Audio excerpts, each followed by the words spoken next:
എല്ലാം തികഞ്ഞൊരു പോരാളി മലയിറങ്ങി എന്റെ നാട്ടിലെത്തി. അയാളെക്കുറിച്ച് ഒരുപാട് കഥകൾ ആളുകൾ പാടി നടന്നിരുന്നു.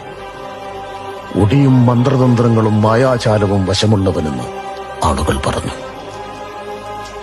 മല പോലെ വലുതാവാനും എലി പോലെ ചെറുതാവാനും കഴിവുള്ളവൻ.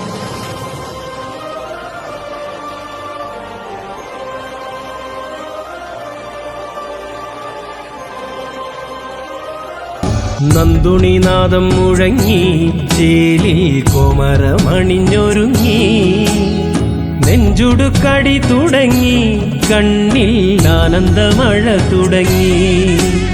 ശരണകീർത്തനമാരിൽ വരണ ഈശ്വരനെ, ഹൃദയമുരുകണ വേളയിൽ വരണമാ